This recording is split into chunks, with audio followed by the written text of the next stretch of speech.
आज का जो एपिसोड है ना बहुत ज्यादा इंपॉर्टेंट है क्योंकि आज है shading versus blending.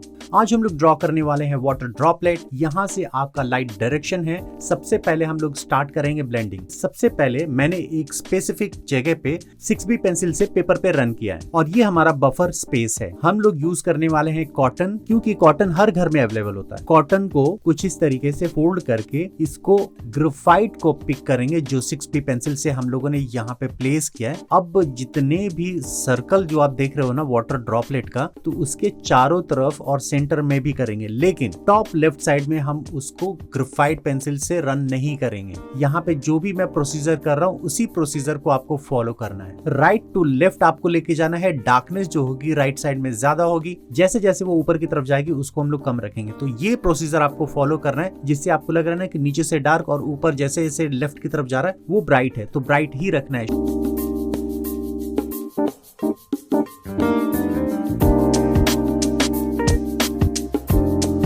Shadow area भी हम लोगों ने बना लिया। अब जो देख रहे हो 6B पेंसिल या फिर 4B पेंसिल से इसका शेडो आप ड्रॉ कर सकते हो। तो ये कुछ इस तरीके से करना है, उस रेंज से बाहर नहीं जाना चाहिए। कुछ इस तरीके से आपको पहले आउटलाइन ड्रॉ कर लेना है। आउटलाइन के बाद जैसे मैंने ब्लेंडिंग की, ब्लेंडिंग कर लो। अब बारी आ जाती है इसकी आउटलाइन की। तो 6B पेंसिल या फिर 4B पेंसिल से इसका आउटलाइन बनाना है, क्योंकि एजेस जो है वो डार्क होनी चाहिए। जैसे जैसे वो लेफ्ट टॉप की तरफ जाएगा वो बिल्कुल ही लाइट रहेगा।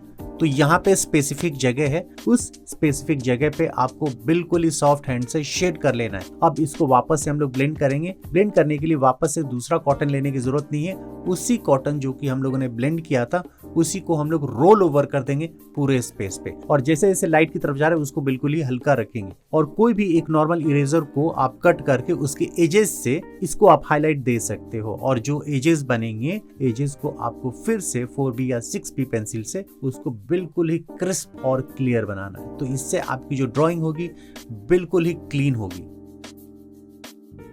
अब सबसे इंपॉर्टेंट पार्ट पे आ जाते हैं, वो है हाईलाइट। तो यहाँ पे देखोगे ना, जहाँ पे डार्क पोर्शन ज्यादा होता है वहीं पे ही एक टिप पे एक हाईलाइट होता है। तो ये जो शेप होता है इस शेप को आपको ड्रॉ कर लेना है। ब्लेंडिंग पार्ट हमारा कंप्लीट हो चुका है। अब बारी आ जाती है दूसरे वाटर ड्रॉप की, जिसको हम लोग शेड करने वाले हैं, जिसको हम लोग ब्लेंडिंग नहीं करेंगे। तो यहाँ पे सबसे पहले मैं 2B पेंसिल का यूज कर रहा हूँ। यहाँ पे भी डार्कनेस और ब्राइटनेस का ध्यान रखना है। नीचे से राइट की तरफ से आपको डार्क करना है, और ऊपर जाते जाते आपको जितने भी पेंसिल का जो रनिंग है बॉटम राइट से आपको स्टार्ट करना है और लेफ्ट टॉप की तरफ लेके जाना है। और फ्रीक्वेंसी जो होगी आपको नीचे की तरफ ज्यादा होगी, ऊपर जैसे जैसे जाएगा उसको बिल्कुल ही कम रखेंगे। और यहाँ पे देख रहे हो ना कि मैंने यहाँ पे जो शेड कर रहा हूँ उसका जो वे है वो हर तरीके से है, जिसका प्रैक्टिस हम लोगों ने पिछले एपिसोड्स में की है। आपको straight lines, sleeping line, standing line, curve line सारे शेड्स के थ्रू कर रहे हैं। ऑटोमेटिक आप यहाँ पे ब्लेंड कर सकते हो, इसके लिए अलग से कुछ भी करने की जरूरत नहीं है। ये देख रहे हो कि जितने भी आप डायरेक्शन में आप शेड करोगे आपकी ब्लेंडिंग ऑटोमेटिक हो जाएगी, लेकिन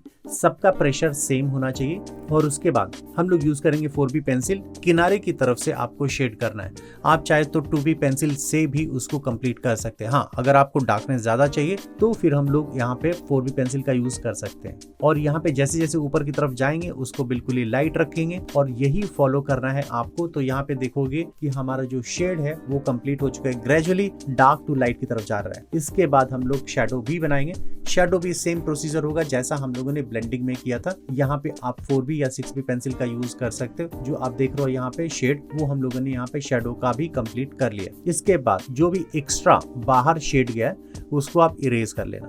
वही जो इरेजर है, इरेजर के थ्रू एकदम आउटलाइन परफेक्ट होना चाहिए। और ये आउटलाइन को वापस से हम लोग पेंसिल से 2B पेंसिल या फिर 4B पेंसिल से इसको एक क्रिस्प एंड क्लियर लाइन देंगे। तो विदाउट एनी एफर्ट हम लोगों ने वाटर ड्रॉपलेट जाना कि एक ब्लेंडिंग के थ्रू और एक शेडिंग के थ्रू किस तरीके से रिजल्ट हम अचीव कर सकते हैं। इसके बाद वापस से हाईलाइट देंगे हम लोग, जो कि हम लोगों ने ब्लेंडिंग में दिया था। तो सेम पोर्शन पे जहाँ पे डार्कनेस ज्यादा होती है उसको हम लोग यहाँ पे ड्रॉ कर लिया, और इसके चारों तरफ हम लोग पेंसिल से सॉफ्ट हैंड से इसको शेड करेंगे, जिससे आपका जो हाईलाइट है वो भी क्रिस्प एंड क्लियर रहेगा। तो देखा आपने कि किस तरीके से हम लोग ब्लेंडिंग भी कर सकते हैं और विदाउट ब्लेंडिंग टूल, सिर्फ आपके पास पेंसिल है, उससे भी हम लोग वाटर ड्रॉप, एक रियलिस्टिक वाटर ड्रॉप हम अचीव कर सकते हैं। तो ये एपिसोड कैसा लगा आपको कौन सा प्रोसीजर सबसे अच्छा लगा, ब्लेंडिंग पार्ट या शेडिंग पार्ट? जो भी आपके व्यू हो कमेंट बॉक्स में जरूर लिखना। वीडियो अच्छी लगे तो शेयर जरूर करना। अगले एपिसोड में क्या चाहिए वो भी आप कमेंट करके बोल सकते हो।